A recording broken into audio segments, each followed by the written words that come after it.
So friends, we first saw the Galaxy S25 Edge at Samsung's Galaxy Unpacked event in January. Now we might have seen the price of the fashionable smartphone, and Win Features Roland Quant spotted the potential pricing details. They come from Samsung's Canadian website, which briefly listed the 256GB and 512GB models of Galaxy S25 Edge for $1,678 and $1,858. For comparison, the Galaxy S25 Ultra cost $1,918 and the Galaxy S25 Plus $1,438.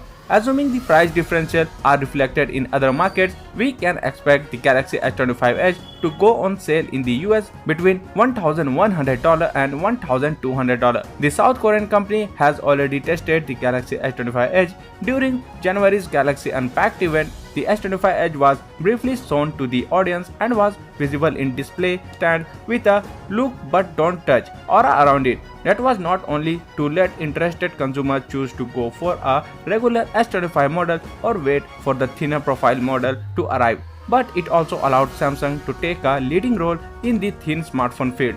And it will be interesting to look back at the end of the year to see if Samsung shows an anchor early has been more effective than Apple's joined late and trust in Apple's brand power with the iPhone 17 Air. And Samsung is now expected to give the Galaxy S25 Edge a full launch on May 13, although there are no concrete dates for a retail release. So that's for today in this video. Thank you for watching, and for more videos like this, please subscribe to the channel and press the bell icon.